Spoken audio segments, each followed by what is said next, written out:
안녕하세요, 테크몽입니다.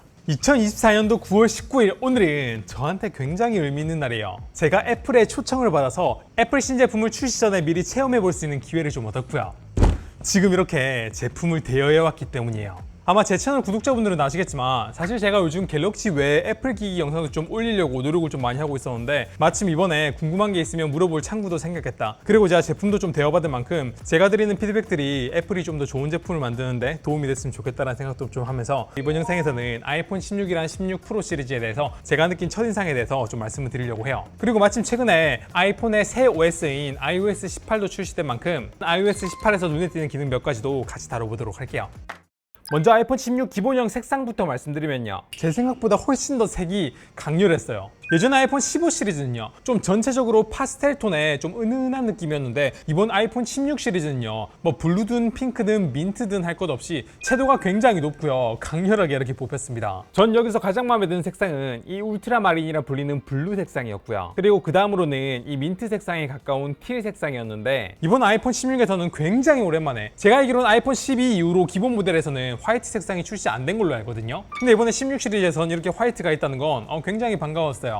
그리고 이번에 이렇게 카메라 컨트롤이라고 버튼을 직접 누르는 것뿐만 아니라 터치를 인식하는 이 버튼이 측면에 추가되어서 이걸 케이스를 씌웠을 때에도 제대로 활용하려면 이런 정품 순정 케이스가 좀 필요한데, 혹시 이 정품 순정 케이스에 화이트 색상도 있을까라는 생각이 좀 보니까 아쉽게도 순정 케이스에는 화이트 색상이 없다는 건 참고하시고요. 이제 아이폰 16 프로 시리즈는요 색상이 조금 더 무난하고 심플하게 나와서 훨씬 더 제 취향에 가깝고 좀 고급스럽다는 느낌이 났어요. 그리고 예전에 루머 사진이랑 영상에서는 이 데저트 티타늄이 굉장히 무슨 색을 저렇게 뽑았나 싶을 정도로 좀 별로였는데 실제로 보니까 굉장히 고급스러운 무광 베이지 색이었고요. 그리고 이 내추럴 티타늄이라 불리는 이 실버 색상도 은은하고 이쁜 게 저 굉장히 마음에 들었어요. 여튼 이번 아이폰 시리즈의 전체적인 색에 대해서 평가를 좀 하자면요, 처음에는 좀 너무 자극적인가? 라는 생각이 좀 들었는데 기본 모델의 근본 색상이라고 할 수 있는 화이트색이 추가되었고요. 프로 라인업은 전체적으로 좀 색이 고급스럽게 잘 나와서 전 색상은 굉장히 만족스러웠습니다. 다만 이제 측면의 프레임은요, 아이폰 16 프로 라인의 이 티타늄 재질보다는 16 기본형의 알루미늄 디자인이 기능은 둘째치고 디자인 측면에서는 조금 더 제 취향이었어요. 물론 디자인은 취향을 타니까 사람마다 다를 수 있는데 약간 저는 이렇게 광나는 거 그렇게 좋아하진 않고요. 그리고 이렇게 지문 묻는 거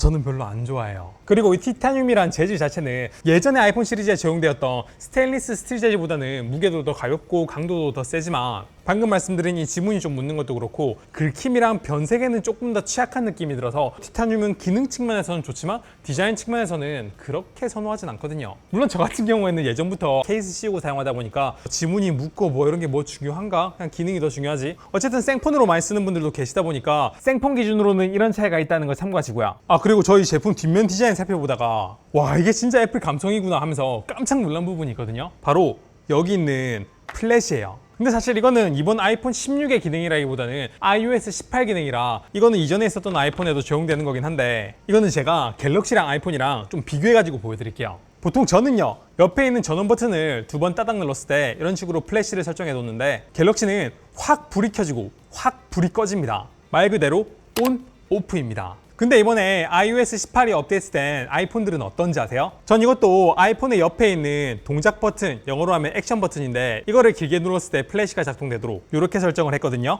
그러면요 여기 있는 버튼을 길게 누르면 이렇게 플래시가 켜지고 플래시가 꺼지는데 느껴지세요? 굉장히 좀 부드럽게 켜지고 굉장히 좀 부드럽게 꺼집니다. 이게 같이 놓고 보니까 진짜 비교 많이 되죠. 근데 저게 뭐 그래 대단한가? 라는 생각이 들잖아요. 근데 지금부터 보여드리는 걸 보면 진짜 갤럭시 사용자라면 깜짝 놀라실 겁니다. 갤럭시 사용자들은 여기 있는 플래시를 이렇게 켜고 나서 밝기를 조절하려면 어떻게 해야 되는지 아세요? 이게 플래시를 켜고 나면 이렇게 위에서 아래로 내리게 되면 손전등이 이렇게 켜져 있다고 뜨고 이걸 누르면은 플래시를 조절할 수 있으면 참 좋은데 이걸로는 조절이 안 되고요. 위에 있는 여기 메뉴 중에서 손전등을 길게 누르면 이런 식으로 손전등의 밝기를 이렇게 5단계로 이런 식으로 조절을 할 수가 있어요. 그럼 아이폰은 여기 있는 동작 버튼을 눌렀을 때 플래시가 이렇게 켜지면 화면에 어떤 일이 벌어지는지 아세요? 플래시가 켜졌을 때 플래시 애니메이션이 확 나오고요. 위아래로 드래그를 하게 되면 플래시의 밝기가 조절이 되고요. 그리고 좌우로 조절하게 되면 빛의 퍼짐 정도로 조절할 수가 있습니다. 실제로 제가 보이는 대로 이대로 진짜 플래시가 적용되더라고요. 와, 진짜 애플이 다른 건 몰라도 디자인이랑 애니메이션 감성 부분에서는 독보적 원탑이 틀림없는 것 같습니다. 참고로 방금 보여드린 이 플래시 애니메이션은요, 아이폰 16 기본 모델에서도 똑같이 작동하긴 하는데 이 프로가 아닌 일반 모델에서는 밝기는 조절이 가능한데 빛이 퍼짐 정도는 조절이 안 된다는 거는 참고하시면 될 것 같습니다. 그리고 방금 보여드린 아이폰 16 기본 시리즈와 프로 모델은요, 뭐 색상이나 재질 그리고 겉으로 딱 봐도 보이는 이런 카메라 외에도 디스플레이에서도 차이가 좀 많이 나요. 일단 이번 16 프로 라인이 전작과 비교했을 때 베젤이 굉장히 얇아졌는데 기본 모델은 베젤 차이가 별로 없거든요. 그러다 보니까 이제 기본 모델이랑 프로 모델이랑 같이 딱 놓고 보면 베젤 차이가 굉장히 많이 납니다. 그리고요, 아이폰 16 기본 모델은 주사율이 60Hz로 고정이라 AOD도 기본 모델에선 지원하지 않아요. 특히 60Hz는 이번 아이폰 16 시리즈에서 가장 많은 분들이 좀 속상해하는 부분인데 저도 이제 좀 보급형도 아니고 100만 원이 넘는 스마트폰이면 좀 넣어줘야 되지 않나? 라는 생각이 좀 들긴 해요. 근데 최근에 아이폰 16 판매량을 좀 보니까 예전보다 기본 모델 판매량이 좀 많이 치솟았더라고요. 그리고 반대로 프로 모델의 판매량은 오히려 많이 줄어들었던데, 그래서 이거는 단순히 제 생각이면서 통계를 좀 기반으로 말씀드리자면 이번 아이폰 기본 모델이 성능도 많이 업그레이드 되고 뭐 예전에는 프로 모델에만 적용되었던 이런 뭐 다이나믹 아일랜드라든지 그리고 여기 있는 동작 버튼 그리고 최근에 추가된 이런 카메라 컨트롤까지 기본 모델이랑 프로 모델이랑 급 차이 두지 않고 기본 모델에도 다 넣어주다 보니까, 그러면서 동시에 가격까지 전작이랑 동결로 이렇게 내놓으니까 애플이 여기에 120Hz까지 넣게 되면 프로 모델 판매량이 떨어져도 너무 떨어질 것 같으니까 이렇게 급을 나눈 것 같기는 한데요. 내년에 나오는 아이폰은 120Hz까지는 아니더라도 뭐 지금보다 좀 더 올려줬으면 좋겠다 라는 생각이 들긴 하네요. 그리고 이번 아이폰 16 시리즈 전체는요, 뭐 기본 모델이나 프로 모델이나 모두 최소 1니트 밝기까지 내려가는 최소 밝기를 굉장히 어둡게 한다고 해서 제가 써봤는데, 와, 이건 진짜 체감이 많이 되더라고요. 그냥 순정 상태에서 밝기를 이렇게 조절하는 것만으로 최소 밝기를 줄일 수 있다는 거는 전 진짜 좋은 기능이라고 생각을 해요. 근데 이거는요, 기존 아이폰 사용자 입장에서는 뭐 너무 부러워할 필요는 없는 게, 좀 귀찮긴 하지만 iOS 18에 있는 업데이트 내용을 보면요, 여기 손쉬운 사용에 들어가게 되면 디스플레이 및 텍스트 크기에서 밑으로 내렸을 때 화이트 포인트 줄이기 이 옵션이거든요. 이거를 켜면 밝은 색상의 강도가 줄어들어서 그냥 했을 때 최소 밝기보다 훨씬 더 어둡게 만들 수가 있어요. 물론 여기서도 강도를 조절해 가지고 어두운 강도를 이렇게 세부적으로 조절할 수 있긴 해요. 물론 방금 말씀드린 설정은 이 1니트까지 떨어지는 아이폰 16 시리즈에서 더 큰 효과가 있다는 거는 뭐 두말하면 잔소리긴 합니다. 그리고 1니트까지 떨어지는 최소 밝기는 아이폰 16이랑 16 프로 시리즈 전부 다 적용되는 거라서 여기서 급 차이를 두지 않은 거는 좋긴 하네요. 자, 그럼 그 다음으로 설명드릴 건 많은 분들이 기대하시던 카메라 컨트롤 기능인데요. 이번 아이폰 16 시리즈랑 16 프로 시리즈 모두 이렇게 측면에 카메라를 컨트롤할 수 있는 이 카메라 컨트롤 버튼이 추가가 됐어요. 그리고 이 버튼의 위치는 스마트폰을 쥐었을 때 좀 엄지가 있는 위치에 가까이 이렇게 위치해 있긴 한데요. 전 이게 애플 언팩을 봤을 때는 굉장히 유용할 기능이라고 생각했는데 실제로 좀 써보니까 굉장히 뭔가 합니다.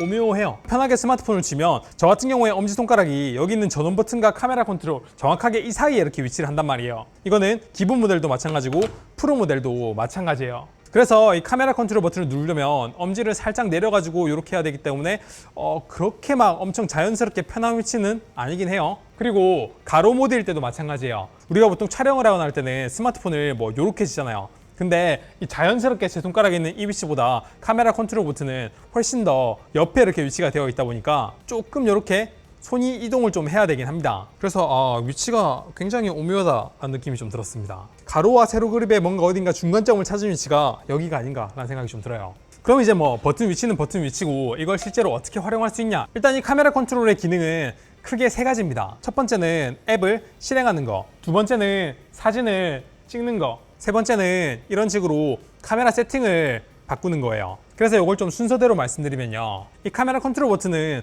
어떤 상황에서도 이 카메라 컨트롤 버튼을 눌렀을 때 바로 이렇게 카메라로 넘어가게 이렇게 세팅이 되어 있어요. 근데 여기서도 참 아이폰스럽다라고 느낀 게 뭐냐면, 갤럭시 같은 경우에는요, 옆에 있는 측면 버튼을 두 번 눌러서 카메라를 실행되게 이렇게 세팅을 했다고 치면 이 버튼을 이렇게 눌렀을 때 카메라가 실행되긴 하는데 중간에 화면이 꺼졌다가 이렇게 켜지는, 좀 애니메이션도 그렇고 전환되는 속도도 조금 뭔가 아쉽거든요. 근데 아이폰은요, 옆에 측면 버튼을 이렇게 누르게 되면 뭔가 빛이 쫙 하고 펴지면서 정확히 버튼 위치 기준으로 애니메이션이 쫙 펴지면서 카메라가 뜨는데요. 카메라가 다 뜨기 전에 이렇게 화면이 먼저 나온 상태로 화면이 이렇게 확대가 되다 보니까 갤럭시는 되게 직관적이긴 한데 다르죠. 아이폰은 카메라 실행 속도가 굉장히 빠르고 애니메이션이 예쁘고 감성적이고 동시에 실용적입니다. 이게 뭐 감성이고 애니메이션 예쁜 건 뭐 인정하는데 실용적이라는 건 또 무슨 소리야? 라고 할 수도 있는데요. 저는 아까 말씀드린 것처럼 원래는 전원 버튼을 2번 눌렀을 때 카메라가 아니라 플래시로 설정을 해뒀습니다. 왜냐면 저는 카메라보다 플래시를 좀 더 많이 쓰거든요. 근데 그렇게 되면 버튼 2번 눌러서 카메라를 실행시킬 수가 없다는 얘기인데, 이번 아이폰 16이든 16 프로 시리즈는요, 뭐 기본 모델이든 프로 모델이든 갤럭시에는 없는 이런 동작 버튼이 따로 있고 반대쪽에는 카메라 컨트롤 버튼도 이렇게 있다 보니까 여기서 이걸 길게 누르면 플래시가 켜지고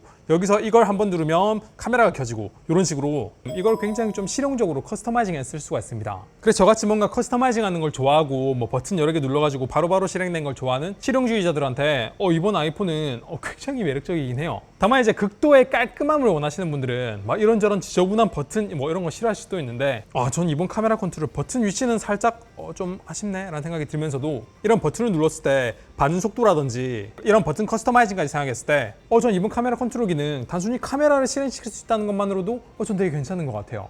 그리고 설정에서 카메라 설정에 들어간 다음에 카메라 제어 여기 들어가시면요, 카메라 실행할 방법을 한 번 클릭과 2번 클릭이 있는데 기본 세팅은 이렇게 한 번 클릭이거든요. 근데 저는 이걸 2번 클릭으로 바꾸는 게 조금 더 직관적일 수도 있겠다라는 생각이 들긴 해요. 왜냐면요, 기본 세팅인 한 번 클릭은 화면이 켜져 있을 때 이렇게 누르면은 바로 카메라가 실행되긴 하는데요, 화면이 꺼져 있거나 AOD 상태일 때는 한 번 눌렀을 때는 화면이 켜지지 실행되진 않고 여기에서 한 번 더 눌러줘야, 그러니까 AOD 상태에서 빠르게 켜려면 한 번 누르면 안 되고 2번 연속으로 따닥 눌러줘야, 그래야 카메라가 이렇게 뜬단 말이에요.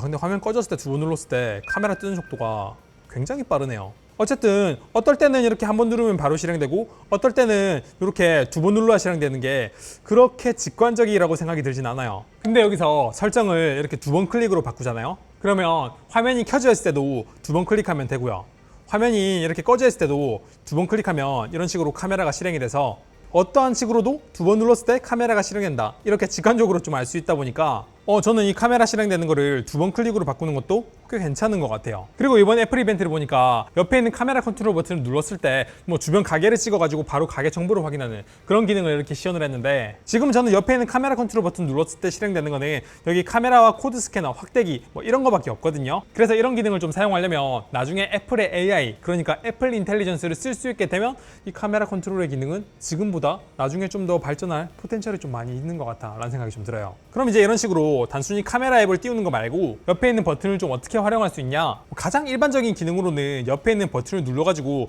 이렇게 뭐 촬영을 할 수 있다는 건데, 저는 이거를 촬영 용도로 몇 번 써보니까 촬영할 때 쓰는 거는 그렇게 좋은 것 같진 않아요. 왜냐하면 화면 터치로 촬영하게 되면 카메라 앵글이 거의 흔들리지 않고 이런 식으로 촬영할 수가 있는데, 버튼을 눌러 촬영하게 되면 버튼 누를 때 약간 스마트폰에 충격이 있다 보니까 스마트폰이 조금씩 움직이거든요. 그리고 우리 보통 일반 디지털 카메라 같은 경우에는 셔터를 짧게 누르면 원하는 피사체의 포커스를 고정하는 반셔터 기능이 있는데, 애플 이벤트를 보니까 나중에는 업데이트가 될 것 같은데 지금 기준으로는 반셔터로 포커스 맞추는 기능이 아직 업데이트가 안 됐고요. 그리고 일반 카메라랑 다르게 스마트폰 화면은 워낙 크기도 해서 그냥 포커스 맞추고 싶으면 거기를 이렇게 터치하면 쉽게 포커스를 맞출 수가 있어서 반셔터 기능이 나중에 나온다고 해서도 그렇게 막 엄청 쓸만할 것 같아, 그런 생각은 조금 덜 들기도 하고요. 그리고 뭐 굳이 물리 버튼을 눌러서 촬영하고 싶으시면 여기 있는 카메라 컨트롤 안 누르고 그냥 볼륨키 눌러서 이렇게 촬영하셔도 되는 거라서, 처음에 이 버튼 카메라 실행하는 거 외에는 좀 쓸모가 없나? 그런 생각이 조금 들기도 했거든요. 그럼 이걸 어떻게 활용하는지 좀 알려드릴게요. 이 버튼을 물리적으로 딸깍 소리가 나게끔 깊게 누르면요, 앞서 말씀드린 것처럼 카메라 앱이 실행이 되고 그리고 사진을 촬영할 수가 있어요. 근데 이거를 물리적으로 깊게 딸깍 소리가 나게 누르지 말고 터치한다라는 생각으로 옆에 있는 카메라 컨트롤 버튼을 손을 올려놓고 살짝 눌러주면요, 이런 식으로 마지막에 제가 세팅했던 값을 띄워서 슬라이드를 위아래로 올려서 조절을 할 수가 있고요, 화면을 터치해가지고 이런 식으로 조절을 할 수도 있어요. 그리고 측면에 있는 버튼을 짧게 2번 딱딱 누르면요, 제가 설정하고 있는 세팅 값을 다른 걸로 바꿀 수가 있습니다. 근데 여기서 측면 버튼을 살짝 2번 누르는 게 아니라 물리 버튼을 누른다고 생각하고 깊게 2번 눌러주면요, 그냥 여기서 사진이 2번 촬영되거든요. 그래서 이 측면 버튼을 누르는 게 굉장히 오묘합니다. 그럼 여기서 측면 버튼을 2번 눌렀을 때 세팅할 수 있는 게 뭐가 있냐 살펴보면 이렇게 노출이랑 심도, 확대 축소, 카메라, 스타일, 톤 뭐 이런 것들이 있는데요, 전 여기 있는 다른 메뉴들은 그냥 화면 터치로 이용하는 게 낫고 그나마 좀 의미가 있는 거는 여기 있는 노출이랑 여기 있는 심도가 아닐까라고 생각을 합니다. 왜냐하면 뭐 확대 축소 같은 거 옆에 있는 측면 버튼을 눌러서 뭐 요렇게 하느니 그냥 뭐 요렇게 확대 축소하는 게 훨씬 더 정밀하게 조절도 가능하고 직관적이고요.